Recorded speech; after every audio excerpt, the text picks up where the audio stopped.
My name is Tom Brown, and I'm the science supervisor for Cobb County. So I'm the curriculum supervisor, including the online curriculum too. Well, I'm kind of indirectly involved with the online curriculum. We do have a person that's kind of in charge of that overall. His name's Ryan Fuller, and fortunately he was a science teacher before he became our online director overall. But I work with him on a regular basis. We kind of sit down and look at what our next online options are going to be and what new courses we're going to add. I know, for example, this year we're going to add environmental science to our online options. And we currently have physics, and we currently have astronomy, and we currently have physical science online at the high school level. And then we're kind of looking to add some middle school options sometime soon.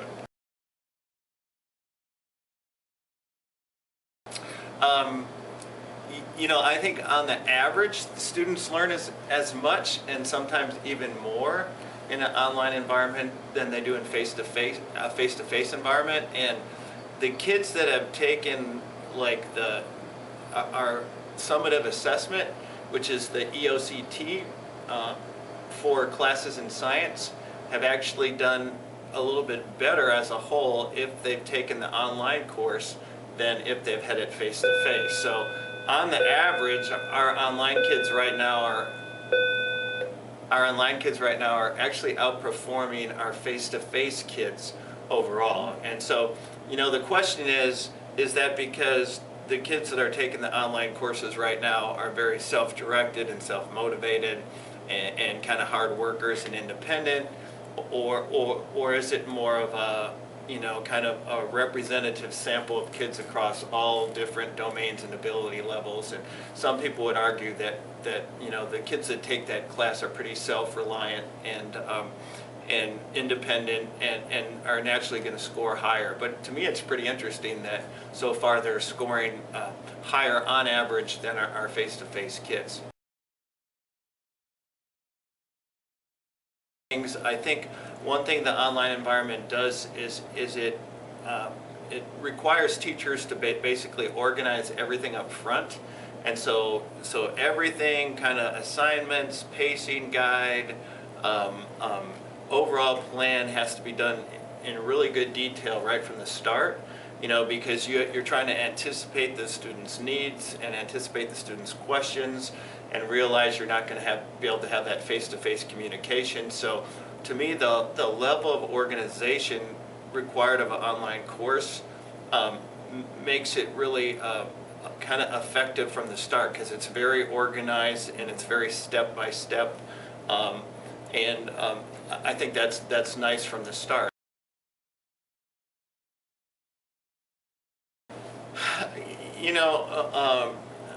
I think the one thing that is required for online instruction is the kids have to be pretty self-motivated, and willing to kind of keep up with it themselves. So they have to go online. They have to keep up with it themselves. They have to complete the assignments. They have to upload them. So there's a bunch of steps that the student has to do that requires a certain degree of kind of independence and self-reliance. And I think some of our students aren't really well suited for that. They take a little bit more prodding, a little bit more nurturing, maybe, that kind of thing. So for some of those kids, that online environment might not be the most effective overall. But I think it works for a lot of kids, and I think it's an option for a lot of kids. And in some cases, it might be, it might be half and half thing, where kids might come to school and spend half the day or 3/4 of the day in school, but then they might have one online class where they can go home and complete the online class at home. And so they're doing a little bit of both. And to me, that's more of a situation that they're going to see in college too. So if we can work at giving them some kind of like that hybrid environment, or a little online, a little face-to-face, and kind of prepare them for what they're going to face in their higher ed pursuits and that kind of thing, I think that's a good idea. And build their technology skills as they go, I think that's real positive too. so far, I don't think we've had a lot of resistance about it, because mostly so far what we've done is we've recruited teachers that are already pretty comfortable and pretty good with technology, and so they kind of see the advantages of technology, and they kind of say, hey, I could develop a pretty interesting, pretty engaging online environment and an online course, and that's really who we have working on it right now. The people that kind of see the possibilities and they're excited about it and passionate about it are teachers that aren't real comfortable with technology and are hesitant with technology. I think that some of them see that as a little bit of a threat, where, I think there's part of us that say, uh-oh, could I be replaced by an online course? And is it possible that an online course could be more effective than my face-to-face instruction? And honestly, I think that's a good question to be able to ask teachers. And I think overall that's going to raise the bar for all of us. And I'll ask groups of teachers sometimes, I'll ask them kind of point blank, would you rather have a really good online course or a bad instructor face-to-face? Where would you learn more? What would be more interesting? What would be more fun? And everybody says, I'd rather have a good online course. And so what we have to realize is that if we're going to keep doing face-to-face instruction, and we're going to keep saying that, hey, we're worth the money that they pay us, we're going to have to show that we're better than a good online course. Right? And so we're going to have to be well organized. We're going to have to make sure that we plan everything out really good. We're going to have to really build rapport with kids. We're going to, really have to make sure that, hey, this face-to-face time that we have together is really rich and it's really engaging and it was worth the trip. Because in a lot of cases, the student's going to have the choice to sit home in their pajamas in their living room to take the same course and the same content. So to me, it's really going to up the bar for our face-to-face instruction. And I think as like face-to-face regular classroom teachers, we're going to have to learn how to be really good at both, so that we can do face-to-face stuff and build relationships and have fun with kids, but also bring in all the online advantages and bring in the YouTube videos and bring in the communication that you can do outside of class and at night and through blogging and all that stuff, so that we really bring the best of both worlds to make us as effective as possible. So it'll be interesting, but I think the game is kind of changing overall, and so we'll have to see where we go with it.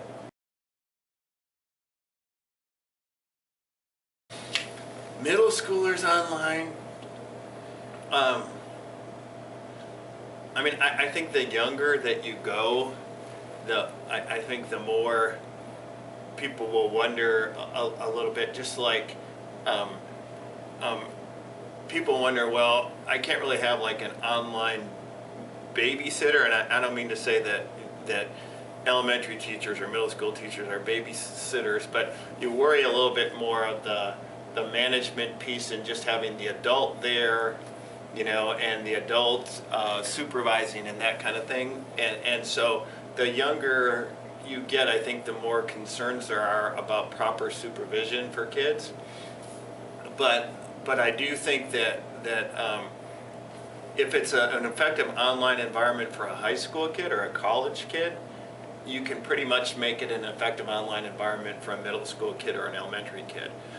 So we're going to have to figure out how we can do that and still make sure that the kids are safe and the kids are well cared for, and that we do that. But otherwise, I think we can definitely set up proper online environments and engaging online environments, just like we can in high school or just like we can in higher ed.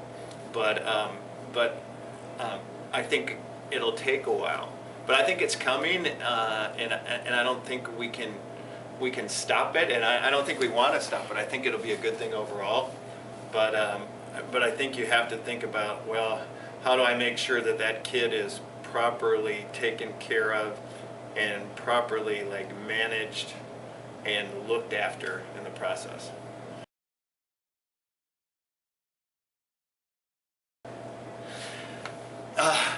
I think that online instruction is gonna become, I think, more popular, more integrated, kind of more effective, um, and I think it'll just keep building, and I think it'll really improve things for us overall.